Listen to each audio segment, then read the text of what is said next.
بسم اللہ الرحمن الرحیم۔ حضور پاک صلی اللہ علیہ وسلم کی جو دین پھیلانے کی وجہ سے جو تکلیفات تھے وہ شروع ہے حیات صحابہ میں۔ فرماتے ہیں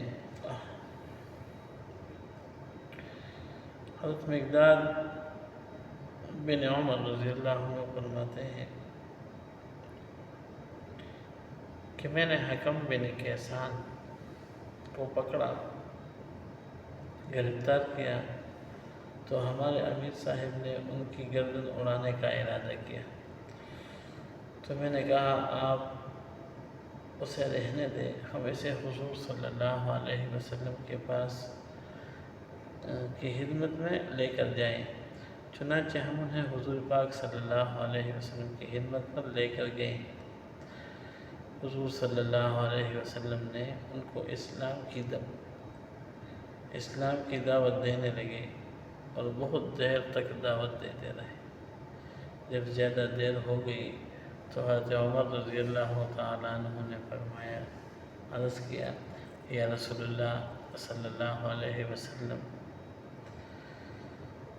آپ اس سے کس امید پر بات کر رہے ہیں؟ اللہ کی قسم یہ کبھی بھی مسلمان نہیں ہوگا۔ آپ مجھے اجازت دے دیں، میں اس کی گردن اڑا دوں گا تاکہ یہ جہنم رسید ہو جائے۔ لیکن حضور صلی اللہ علیہ وسلم نے حضرت عمر رضی اللہ تعالیٰ کی بات کی طرف کوئی توجہ نہیں فرمائی اور اسے مسلسل دعوت دیتے رہے، یہاں تک کہ حکم مسلمان ہو گیا۔ ہم کسی کے ساتھ دو تین باتیں کرتے ہیں، اللہ اللہ اس کے رسول صلی اللہ علیہ وسلم کی، خود بھی تک جاتے ہیں، آگے مجھے تک گئی۔ نبی صلی اللہ علیہ وسلم بہت لمبا بات کرتے کہ لوگ سمجھ جائیں، دین کے اندر داخل ہو جائیں، یہاں تک مسلمان ہوئے۔ حضرت عمر رضی اللہ تعالیٰ عنہ فرماتے کہ جو ہی میں نے ان کو مسلمان ہوتے ہوئے دیکھا تو اگلے پچھلے تمام خیالات نے مجھے گھیر لیا، اور میں نے اپنے دل میں کہا کہ جس بات کو حضور صلی اللہ علیہ وسلم مجھ سے زیادہ جانتے ہیں، میں اس بات میں کیسے جسارت کر بیٹھا ہوں؟ نبی صلی اللہ علیہ وسلم جانتا ہے تو مجھے کیا ضرورت تھی کہ میں بات کیا۔ پھر میں نے سوچا کہ میں نے اللہ اور اس کے رسول صلی اللہ علیہ وسلم کی خیر خواہی میں بات کی تھی۔ حضرت عمر رضی اللہ عنہ فرماتے کہ حضرت حکم مسلمان ہوئے اور بہت اچھے مسلمان بنے اور اللہ کے راستے میں جہاد کرتے رہے، یہاں تک کہ بئر معونہ کے موقع پر شہادت کا رتبہ پایا، اور حضور صلی اللہ علیہ وسلم ان سے راضی تھے اور وہ جنت میں داخل ہوئے۔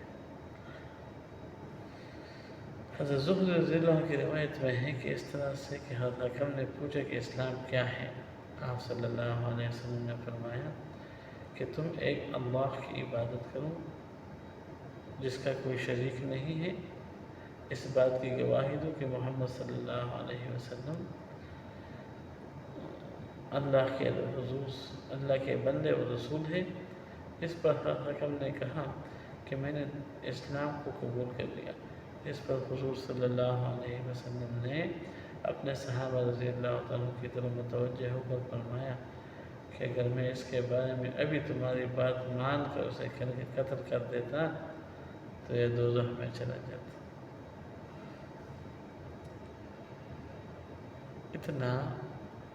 اتنا دکھ حضور پاک صلی اللہ علیہ وسلم کسی کو جہنم میں جانے کے لیے، انہوں نے کتنی دعا کی، کتنی لمبی دعا کی تھی، 8 گھنٹے 6 گھنٹے اون کے اوپر ایسا اٹھا کے، ایسا میرے آپ کے اتنا لمبا دعا کی۔ اس صحابہ بعد میں آتا ہے ایک موقع تھا، کیونکہ صحابہ کو حضور پاک صلی اللہ علیہ وسلم اور صحابہ کو یہ قریش بہت تکلیف دیا تھا مکے والوں نے. تو جب غزوہ احد کے دن حضور پاک صلی اللہ علیہ وسلم زخمی ہو گئے، بہت زیادہ زخمی ہو گئے، تو یہ جمع ہو گئے کہ اے اللہ کے رسول اس کے لیے بد دعا کرو، بہت تکلیف پہنچائے، بد دعا کرو. نبی علیہ السلام خون بہہ رہا ہے، ہاتھ اٹھایا تو صحابہ سمجھ گئے کہ بھی اس کے بد دعا، بس یہ تو پکی ٹکی جان چھوٹ جائے گی. نبی علیہ السلام ہاتھ اٹھایا، اے اللہ، اے میری قوم مجھے نہیں جانتا، اتنا تکلیف، خون بہہ رہا ہے ہر جگہ سے، اے اللہ اے میری قوم مجھے نہیں جانتا.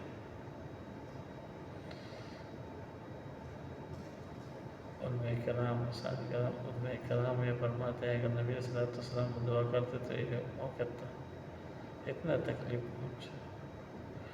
طائف کے اندر نہیں کیا، یہ واقعات پیچھے آتے ہیں، آپ دیکھتے ہیں. میں تو آپ کو درخواست کرتا ہوں، کوئی پڑھتا ہے پڑھو، نہیں پڑھا سنو، یقین جانو. میں درخواست کرتا ہوں، زندگی کیا چیز ہے، آج ہے کہ نہیں ہے، زندگی پر کوئی بھروسہ نہیں. اپنے نیک اعمال تمہارے ساتھ جائے گا. السلام علیکم.